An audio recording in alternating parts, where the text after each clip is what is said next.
for Mother's Day? One of those jumbo bags of toilet paper. I miss wearing a bra. I miss wearing pants with zippers. So it's the flu. That's great news. I think I've watched too much TV. I want to go to PE. I miss parent-teacher conferences. I miss pooping in public bathrooms. Get back on this. You need to FaceTime with your friends. I miss Dick Vitale. This marble race is amazing. It's a spider. No, don't kill it. Maybe we can be friends. Hi, little spider. You want to be, what's your name? You want to be friends and do we talk to me, please? Will anybody else please talk to me? Hey, you ready to hang out with your friends? Yeah. My birthday's coming up. What are the chances you can find some disinfecting wipes? The good ones. Oh, sweet. Sports is on. Okay, I have nothing to do in April or May and probably June.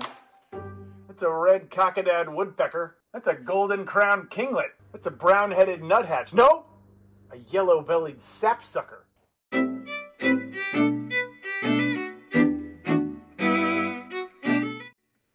Welcome, Radiant Online, all those watching. We are so glad that you're here. Thanks for taking the time to join us. We miss our Radiant family, seeing them in person, but we are thankful to God for this opportunity to reach out through the internet and other mediums, and we're just glad to be worshiping together. Thanks for tuning in. Like a lot of people, I'm working out of the house these days, trying to honor the social distancing, and the kitchen table has become my new office at the house. And so the other morning, I realized as I looked up suddenly, there was a little bit of commotion, and as I looked out into the living room, I saw the two girls of mine looking out the back window, and my wife as well, and there were things like, ooh, isn't that cute, and oh, look at him, and I thought, okay, this is cool. We had put out our bird feeders. It's spring, the birds are back, put some food in them, and so I figured, hey, the birds have finally found it. We can go out and look at these beautiful birds. So I hopped up to go see it, and instead of seeing birds, what do I see? It's a stupid squirrel, man, and he's like leaning as much as he can from the ledge of the deck to the bird feeder, trying to eat the food in the bird feeder. And so while the kids are like, ooh, oh, isn't he cute? Now I'm running out the back door and going, get, chasing them down the backyard. Welcome to our life in Corona Paradise, another beautiful morning at the Shanks house. Maybe that's a little bit how your mornings are going as well. And as we're all just trying to get used to this new normal, we're on top of each other, and you know what? Life is just different right now. Maybe that's the same for you. But during these times, I just kind of want to stop and say, what can we learn? What are some things that we can gather during this time? Different people are dealing with it in different ways. As you go on social media, some are dealing with it hard, you can tell. But also, as you kind of look out there, there's some hilarious stuff. Some people are really funny. The meme machine is just going crazy. And so I wanted to stop and catch a few of them that particularly caught my eye this past week and I thought were funny, and just share them with you a little bit. And this first one I want to show you is a pretty clever dad as he's trying to escape his son. Watch this. On a much-needed smile for parents out there. Our new normal, I'm including myself in this, of watching our kids for days on end is quite the adjustment for a lot of us. Watch this dad hide in plain sight. It's kind of genius.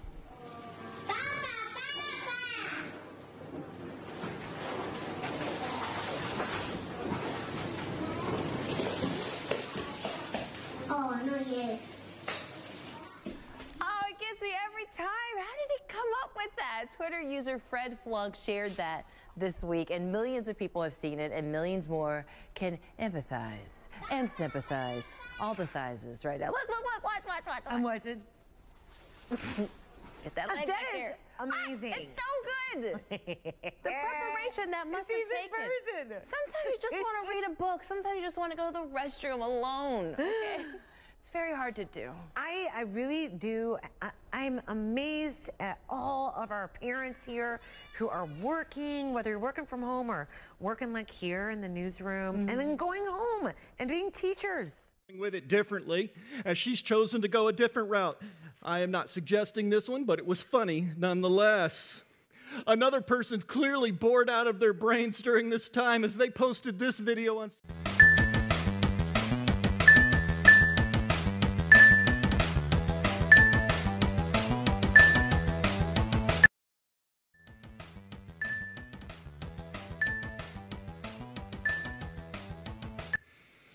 Admittedly, some of my sports friends have gotten creative since there's no basketball or baseball at the time. And so watch this with me as they've created some new sports for the home.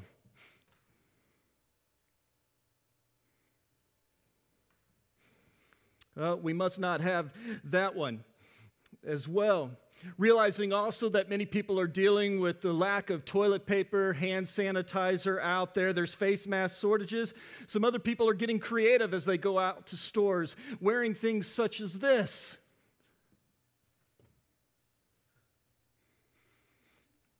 That would be a cage within a car. And that would be an aqua mask. I'm not sure that's going to work. I think we'll stop right there on some of the things that we're going to show out there. But as you can see, different people are dealing with it in different ways. And sometimes they're being serious. Sometimes it's being funny. And it's just kind of fun to watch out there and just kind of follow along on that as we're all hunkering down a little bit inside of our homes. This is a great time also to kind of connect with some of those projects you've been delaying, to maybe do some of those things that you've been thinking about doing or catching up on. My wife was quick to remind me here in just the last few days, honey, you promised you would teach Emma how to drive. To which I said, well, honey, right now the hospitals are already overrun. She didn't think that was funny. I did. But nevertheless, off we go. And I have to admit, it's kind of an unnerving question when the first thing your daughter asks you is, Daddy, which one's the brake? Kind of went downhill from there, but actually I'm proud of her, and she did a pretty good job. And so things have changed. Things are not what they were. We're kind of living in a new normal right now. Even this weekend at Radiant Church, we were planning on doing something called Easter Jam.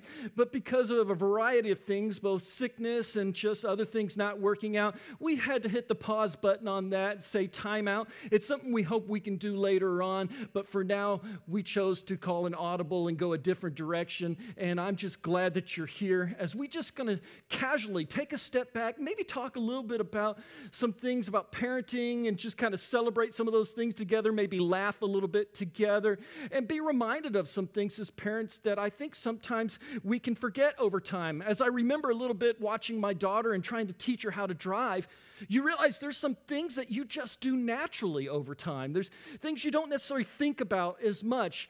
I don't think about it much when I'm pulling out into an intersection. I automatically look both directions before I pull out. Most of us, we don't think all that much about checking all of our mirrors, looking behind us, and looking in the camera before we go backwards in our car because it's just second nature. We've taught ourselves to do that. Most of us know that if we're going to turn a corner, we turn our blinker on. Some of us know before you turn a corner, we need to try. The truth is, a bunch of you need to work on the blinker thing. Let's just be realistic out there. Let's work on that and so forth. But there are some things we do that are automatic, that we just are second nature to us. We don't have to think about them. And I think we just get into a routine. And as parents, I want to remind us, too, that there's some things we do as parents that are just second nature, but we don't often take a step back and really think about the why and what of what we do of parenting. Why do I do this? What am I going to do in this situation? Why is it important? I think sometimes it's easy to just get in cruise control, but today I want to take a step back in this season while we're all doing life together a little bit more in our homes, and just remind ourselves of some things as parents, grandparents, relatives, whatever it may be, that are important as we're raising kids, because we say around here, kids are a big deal, and we believe that with all our hearts. And for most of you out there, I don't think this is necessarily new information, but I think from time to time it's good to just get reminded, to remember what we do and why we do them. And so today I wanted to just kind of take that time out, and I want to be reminded what's important as parents. How do we raise kids? What should we be focusing on? And so let's go on this journey a little bit together. If you were to ask me, Jason, what's the most important parts? What are the primary goals for parents? I would say there's at least two main goals for every parent that we need to keep in mind as we're raising kids or helping raise kids in our family, whether that's a grandparent, aunt, uncle, whatever it may be. There's at least two very important goals that all of us should be focused on with the kids. The first one is this: it is our job to develop the little person into an adult. That's our primary responsibility as a parent. Our primary job is to develop this little child into an adult, to help them be independent, to be able to stand on their own 2 feet, to be a thinking person that can make decisions, that can be held accountable, that can live life, a fully contributing member of our culture. That's our goal as parents as we go forward. And I get it. For a lot of cases, there are exceptions to this, and I'm aware of that. But I also want to tell some parents we need to be careful, because in ministry, I have come across a whole bunch of 40-year-old children who never grew up. And we have to be careful about that. It can be a real problem in relationships. It can be a problem in church. It can be a problem in the workforce. As parents, we're trying to raise this child to be an adult, which means ultimately we have to understand that God designed your child to function independently of you. And this is biblical. Right from the early pages of Scripture, when we get into the book of Genesis and the creation account, we're told that in Genesis chapter 2, it says, "That is why a man leaves his father and mother and is united to his wife, and they become one flesh." We like to sometimes look at the second half of that verse, but what's the most important part in that verse for most parents out there? The most important word in that verse is leave. At some point, the child needs to leave. They need to go, and they need to be on their own. They need to be making decisions. They need to be living on their own, being a thinking person. But this is difficult because parenting is one of those few opportunities that we have in life where our entire job actually is to raise someone up to leave. If you're in the workforce, oftentimes you train them up to stay. If you're in many other places, you're raising up and you're developing someone to be an integral part of your team. What's unusual about parenting is we're actually training them, developing them to leave. That's just built into the Scripture and who we are. And this can be a problem sometimes because some parents don't always understand that, hey, my parenting responsibility needs to end at some point.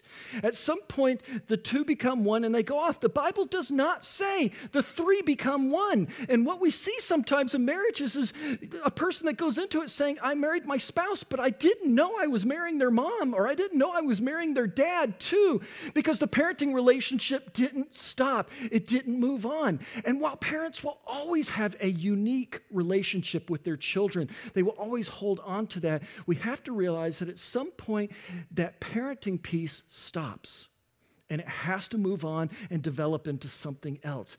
And this gets us in a lot of trouble when we forget this sometimes. The second goal that we have to remember is that our job as parents is to help our child develop godly character. It's to become a person of character. This is such an important part of parenting, that we have this role of developing godly character in our children. And it's important we do so. In fact, the Bible in Proverbs 22 says, train up your child in the way they should go, and even when they are old, they will not turn from it. And the warning is this: if you don't develop your child with godly character at a young age, you are going to deal with the repercussions of it later in life. You're going to deal with the failures, the hurts, and the pains that come with it. And so it's important for parents to be working on that now, to put that godly character into their kids, to be developing them as adults right here and right now. And what parents do all too often, I notice, is that they focus on the advantages for their kids. And you say, well, what do you mean by the advantages? I mean, we focus on trying to get them the best schools, the best house, the best sports, the best camps, trying to give them the best advantages in life. But what I want to tell you is this: those advantages don't matter if you're not going to develop your child's godly character. All the advantages in the world aren't going to help them if we don't focus on building a strong godly character in our children today. That's why this is important, because what does godly character affect? It affects how we communicate and how we relate to others. It affects how we build our relationships. Is this child going to be a person of their word? Do they own their mistakes? Can they solve their own problems? All of these are areas of character, godly character, that we need to develop in their lives, and it's important that we focus on them. And the problem with character is it's not something necessarily we can touch. It's not necessarily tangible, but it is something we can see. Jesus would talk about it. He wouldn't call it character, but he would call it fruit. And what he would say in Matthew chapter 7 is this. He says, every good tree bears fruit, but a bad tree bears bad fruit. If you want to know what someone's character is, you just have to ask what kind of fruit they're producing. What is it they are doing? What is it they are saying? Is it building people up? Is it tearing them down? Is it helping? Is it hurting? What kind of fruit is the result of the character building in their life? That's why it's so important as parents that we focus on the godly character of our children. Now, if you ask me, what else do we need to know about parenting? I'll say there's at least 2 primary ingredients to every parent that we need to look at and just be aware of. And they're so important, and they play against each other. Sometimes they create a tension in the relationship, but it's a necessary tension that we have to walk through. The first ingredient that's so important to being a godly parent is this. You're going to need grace. You're going to have grace in your life as a parent. Grace involves all those things like love and mercy and kindness and gentleness, patience, endurance, all those things that are necessary in raising kids. Because I don't know if you know this or not, sometimes kids have this incredible ability of punching your buttons. Sometimes they can push you right to the limits in your life. Or maybe that's just my house. But I have found that kids sometimes have this unique way of being able to take you right to the edge of your patience and your anger. And it's at times like this that we need grace as parents, and that we have to show that grace and we have to show that love to our kids as we navigate the difficult and frustrating times of parenting. You're going to have grace. But while it's important to have grace, the second ingredient is just as important. You have to have truth. You've got to have truth. Truth is all about asking the question, what is our standard? What are things we will do? What are things we won't do? What is our measuring stick? What are the lines in the sand? What are those things that we're going to stand by no matter what are important for our child to raise them to understanding that there are limits, there are boundaries in life. These are important. And as parents, we have to navigate the tension between I want to be loving and I want to be caring to the child, but I also understand that there needs to be limits and there needs to be boundaries in their lives. And we wrestle with this tension all the time. We must be loving, but we must be firm. We must be kind, but we have to expect our kids to do their part. We have to be forgiving, but we have to also teach a child to be accountable and that there are consequences in life. These are important, and so they live in tension with each other, and our kids need both of these. They need grace and they need truth in their lives. But what happens sometimes as parents raising a child is they can lean one direction or the other a little bit too much. For instance, they can raise the child and they really focus on loving. They just want to be kind. They want to be gentle. They want to be loving. And they raise the child, but they don't put any focus on limits and they don't put any focus on boundaries. And as a result, the child grows up and doesn't understand fully that there are consequences to their actions. And they get that first job or they get in that first serious relationship and come to find out the world doesn't revolve around them. How shocking a moment that can be for them as they try to navigate life in those circumstances. On the other hand, the relationship can lean too strongly towards the rules and the regulations. It can be too strict. And as a part of that, then they lose the ability to love and to nurture and to have that grace and to have that mercy, which can be a real problem later on as they're trying to develop meaningful relationships, not only romantic relationships, but also relationships at the workforce, just healthy friendships. Whatever it may be, life becomes about rules and regulations, and it lacks the love, it lacks the gentleness, it lacks the kindness. And so this idea that we need grace and we need truth is a tension that parents have to live in. But these two ingredients are absolutely critical to raising a child.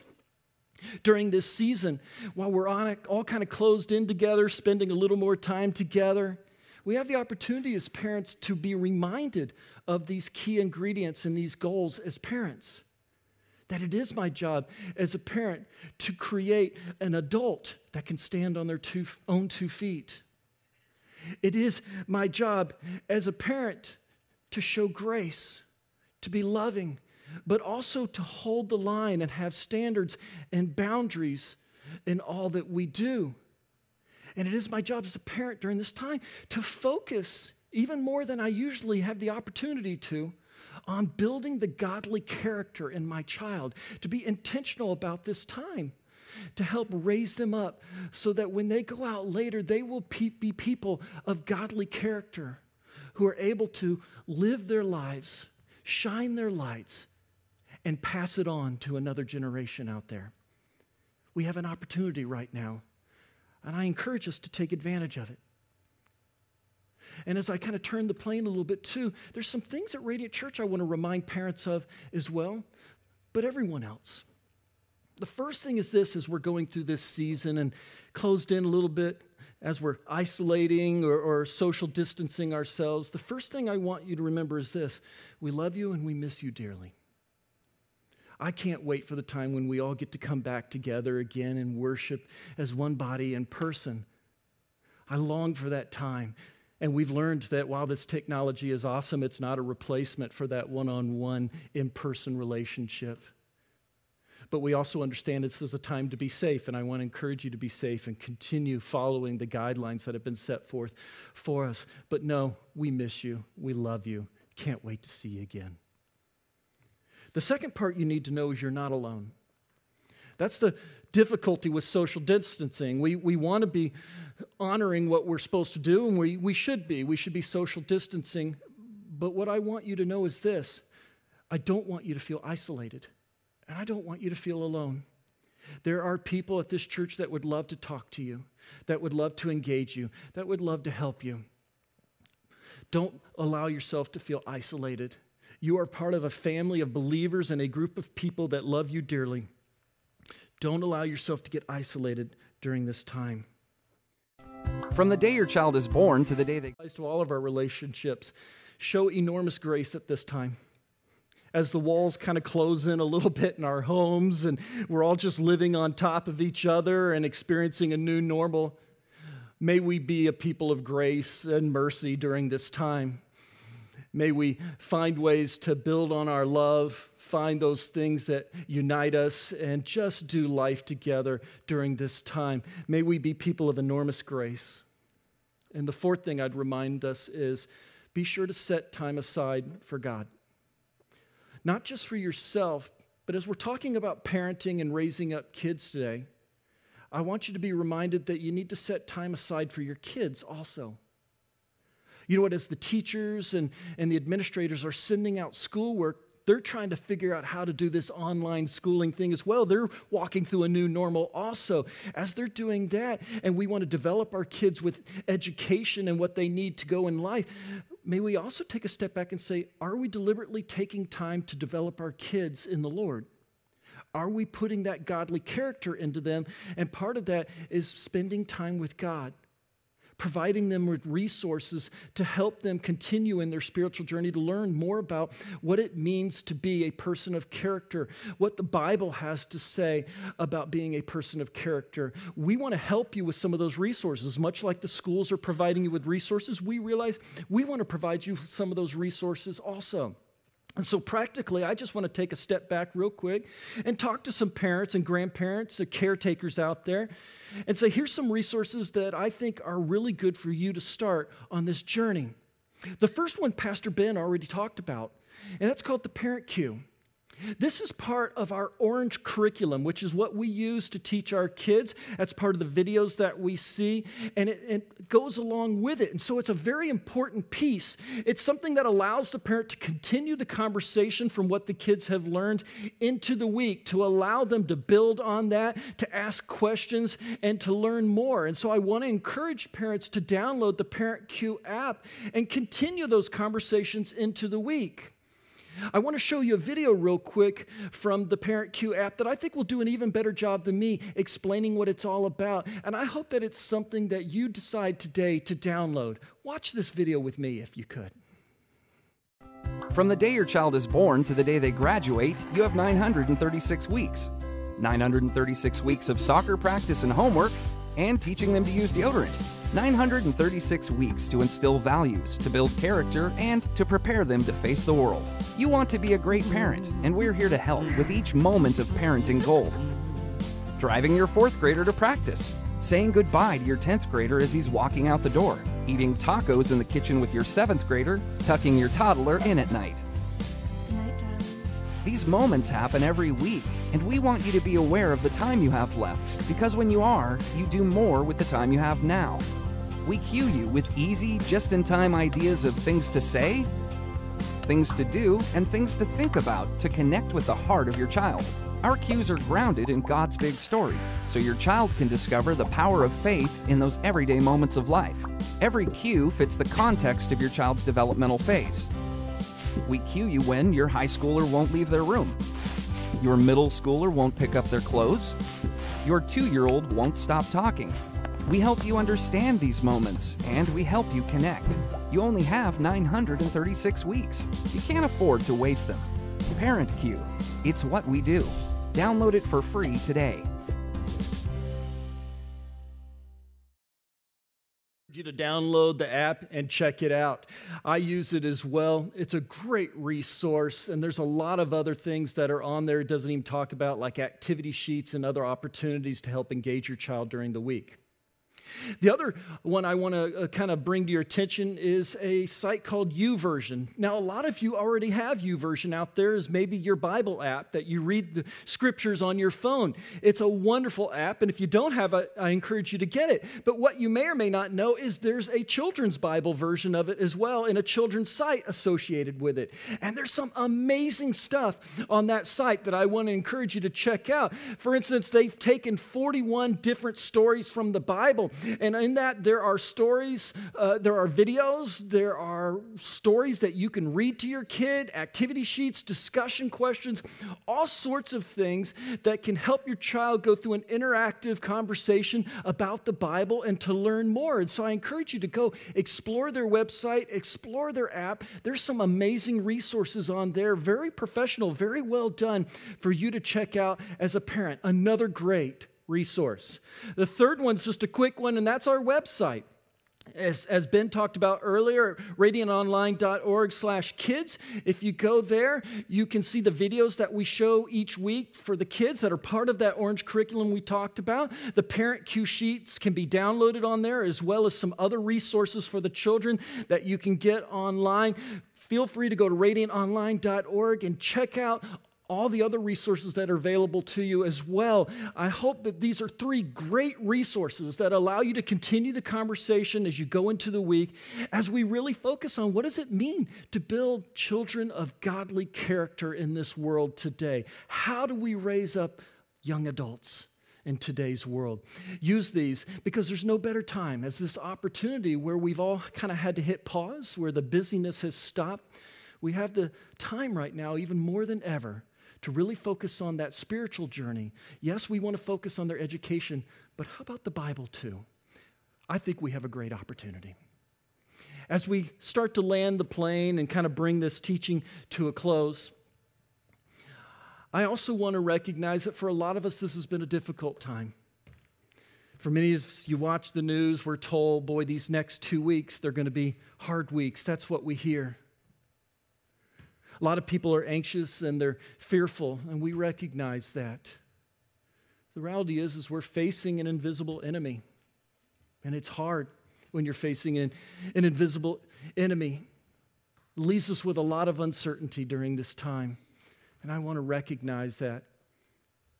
In fact, if we're being completely honest, it's beginning to get more and more personal for some, because now we're starting to say, hey, I know that person who died. Or maybe that person is a relative or a friend, someone close to you. More and more, what was something that was in another city or another place is coming home and is becoming more and more personal. And I just want to take this time to say, we love you. We're with you, and we're going to walk through this time together.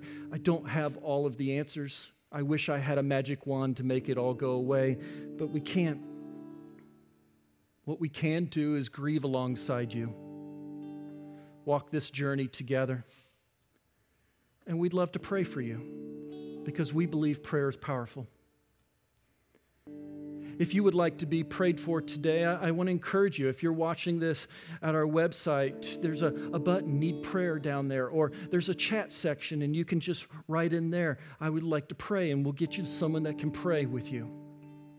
If you're watching this on YouTube, there's a chat section below the screen, if you minimize it, that allows you to have a conversation, and that's being moderated, that's being watched, and someone would love to help pray with you or get you to somebody that can pray alongside you. At any time, you can text us at our main number, and we can get you in touch with somebody that can pray with you as well. There are many avenues, many different ways that you can get connected with prayer here at Radiant Church, because we believe that prayer is powerful, prayer works, and the church on its knees praying is a church that God can use powerfully in a community. We want to pray with you. Take this moment, if you need prayer, to reach out to us and let us know. Parents, during this time, while we're being safe and we're being cautious, I wonder if we couldn't see this difficult time as an opportunity as well. We've talked about this a little already. In the midst of the challenge, what if we see opportunity, a time to really focus in on our kids, to give them that little extra attention, to ask, what do we need to do to develop the godly character in my child? How can I invest in them? It's a difficult time, but we can do this together. Teach your kids what it means to be godly children. See this as an opportunity to do some other simple things in your house. Maybe it's a great time to teach the kid a trade or something you've been meaning to. We're teaching the kids how to cook at my house. Maybe it's laundry. Maybe it's a project and something you're working on. This is a great opportunity to teach our kids what it means to be an adult later in life and use some of these skills. As you eat together as a family, take a moment to pray. This is something I think we've lost a little bit. It's not a rule. It's not a regulation. But the church has a long tradition of praying before their meals because it's a time to remember where this food came from to begin with and to thank God for His continued blessings in our lives. Even through difficult times, He provides. Parents, I encourage you, take that time to pray before you eat. Your kids will remember that as they grow up, and they will understand it later in life. Those are simple things we can do during these times. But the last thing I say is, let's ask a big question, all of us. What can we learn from each other? While we're focused on developing the character in our kids and raising them to be adults, let's also ask the question, what can I learn during this time? We have the ability to be present with our kids. See, there's a difference between I'm in the room and I'm present. Be present with your kids. Listen to them. Learn from them. They have much to say. And during this time when we've all sort of said time out, we're all taking a step back and we're living in a new normal. What an amazing opportunity